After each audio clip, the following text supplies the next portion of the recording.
এই গুণী কেবল পুতুল তৈরি করত। সে পুতুল রাজবাড়ির মেয়েদের খেলার জন্য। বছরে বছরে রাজবাড়ির আঙিনায় পুতুলের মেলা বসে। সেই মেলায় সকল কারিগরই এই গুণীকে প্রধান মান দিয়ে এসেছে।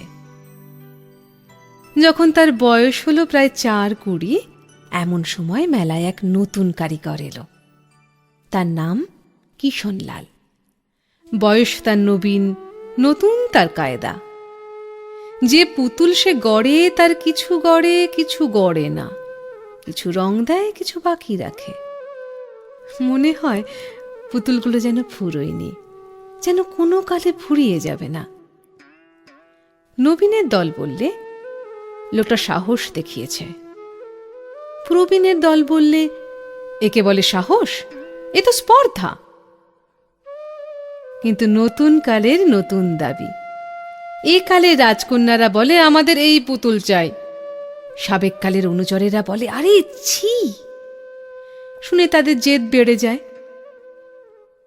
বুড়োর দোকানে এবার ভিড় নেই। তার ঝাঁকা ভরা পুতুল যেন খেয়ার অপেক্ষায় ঘাটের লোকের মতো ও পারের দিকে তাকিয়ে বসে রইল। 1 বছর যায়, 2 বছর যায়, বুড়োর নাম সবাই ভুলেই গেল। কিশনলাল হল রাজবাড়ির পুতুলহাটের সর্দার। বুড়োর মন ভাঙল। বুড়োর দিনও চলে না। শেষকালে তার মেয়ে এসে তাকে বললে তুমি আমার বাড়িতে এসো।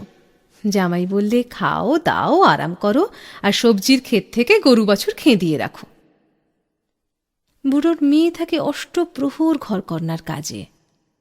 তার জামাই গড়ে মাটির প্রদীপ আর নৌকা বোঝাই করে শহরে নিয়ে যায়। নতুন কাল এসেছে সে কথা বুড়ো বোঝে না। তেমনি বোঝে না যে তার নাতনির বয়স হয়েছে 16। যেখানে গাছতলায় বসে বুড়ো খেত আগলায় আর ক্ষণিক ক্ষণে ঘুমে ঢুলে পড়ে, সেখানে নাতনি গিয়ে তার গলা জড়িয়ে ধরে। বুড়োর বুকের হাড়গুলো পর্যন্ত খুশি হয়ে ওঠে। সে বলে কি দাদি, কি চাই? নাতনি বলে আমাকে পুতুল গড়িয়ে দাও, আমি খেলবো। বুড়ো বলে আরে ভাই, আমার পুতুল তোর পছন্দ হবে কেন? নাতনি বলে তোমার চেয়ে ভালো পুতুল কে গড়ে শুনি? বুড়ো বলে কেন, কিশনলাল। নাতনি বলে ইস, কিশনলালের সাধ্যি। দুজনেরই কথা কাটাকাটি কতবার হয়েছে, বারে বারে একই কথা। তারপরে বুড়ো তার ঝুলি থেকে মাল মশলা বের করে, চোখে মস্ত গোল চশমাটা আঁটে। নাতনিকে বলে কিন্তু দাদি, ভুট্টা যে কাকে খেয়ে যাবে? নাতনি বলে দাদা, আমি কাক তাড়াবো। বেলা বয়ে যায়। দূরে ইনারা থেকে বলতে জল টানে, তার শব্দ আসে। নাতনি কাক তাড়ায়, বুড়ো বসে বসে পুতুল গড়ে। বুড়োর সকলের চেয়ে ভয় তার মেয়েকে। সেই গিন্নির শাসন বড় কড়া, তার সংসারে সবাই থাকে সাবধানে। বুড়ো আজ এক মনে পুতুল গড়তে বসেছে। হুঁশ হল না, পিছন থেকে তার মেয়ে ঘন ঘন হাত দুলিয়ে আসছে। কাছে এসে যখন সে ডাক দিলে, তখন চশমাটা চোখ থেকে খুলে নিয়ে অবোধ ছেলের মতো তাকিয়ে রইল। মেয়ে বললে দুধ দোয়া পড়ে থাক, আর তুমি সুভদ্রাকে নিয়ে বেলা বইয়ে দাও। অত বড় মেয়ে, ওর কি পুতুল খেলার বয়স? বুড়ো তাড়াতাড়ি বলে উঠল সুভদ্রা খেলবে কেন? এ পুতুল রাজবাড়িতে বেচবো। আমার দাদির যেদিন বর আসবে, সেদিন তোর গলায় মোহরের মালা পরাতে হবে। আমি তাই টাকা জমাতে চাই। মেয়ে বিরক্ত হয়ে বললে রাজবাড়িতে পুতুল কিনবে কে? বুড়োর মাথা হেঁট হয়ে গেল, চুপ করে বসে রইল। সুভদ্রা মাথা নেড়ে বললে দাদার পুতুল রাজবাড়িতে কেমন না কেনে দেখব। 2 দিন পরে সুভদ্রা 1 কাহন সোনা এনে মাকে বললে এই নাও আমার দাদার পুতুলের দাম। মা বললে কোথায় পেলি? মেয়ে বললে রাজপুরীতে গিয়ে বেচে এসেছি। বুড়ো হাসতে হাসতে বললে দাদি, তবু তো তোর দাদা এখন চোখে ভালো দেখে না, তার হাত কেঁপে যায়। মা খুশি হয়ে বললে এমন 16টা মোহর হলেই তো সুভদ্রার গলার হার হবে। বুড়ো বললে, তার আর ভাবনা কি।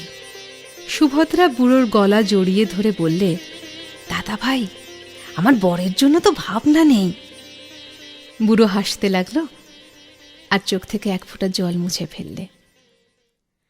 বুড়োর যৌবন যেন ফিরে এলো। সে গাছের তলায় বসে পুতুল গড়ে আর সুভদ্রা কাক তাড়ায়, আর দূরে ইঁদারায় বলতে ক্যাঁ কুঁ করে জল টানে। একে একে 16টা মোহর গাঁথা হলো। হাড় পূর্ণ হয়ে উঠল। মা বললে, এখন বর এলেই হয়। সুভদ্রা বুড়োর কানে কানে বললে, দাদা ভাই, বর ঠিক আছে। দাদা বললে, বল তো দাদি, কোথায় পেলি বর? সুভদ্রা বললে, যেদিন রাজপুরীতে গেলেন। দাঁড়ি বললে, কি চাও? আমি বললাম, রাজকন্যাদের কাছে পুতুল বেচতে চাই। সে বললে, এই পুতুল এখনকার দিনে চলবে না, বলে আমি ফিরিয়ে দিলে। একজন মানুষ আমার কান্না দেখে বললে, দাও তো, ওই পুতুলের একটু সাজ ফিরিয়ে দিই, বিক্রি হয়ে যাবে। সেই মানুষটাকে তুমি যদি পছন্দ করো দাদা, তাহলে আমি তার গলায় মালা দিই। বুড়ো জিজ্ঞাসা করলে, সে আছে কোথায়? নাতনি বললে, ওই যে বাইরে পিয়াল গাছের তলায়। বর এলো ঘরের মধ্যে। বুড়ো বললে, এই যে কিষণলাল। কিষণলাল বুড়োর পায়ের ধুলো নিয়ে বললে, হ্যাঁ, আমি কিষণলাল। বুড়ো তাকে বুকে চেপে ধরে বললে, ভাই, একদিন তুমি কেড়ে নিয়েছিলে আমার হাতের পুতুলকে, আজ নিলে আমার প্রাণের পুতুলটিকে। নাতনি বুড়োর গলা ধরে কানে কানে বললে, দাদা, তোমাকে শুদ্ধ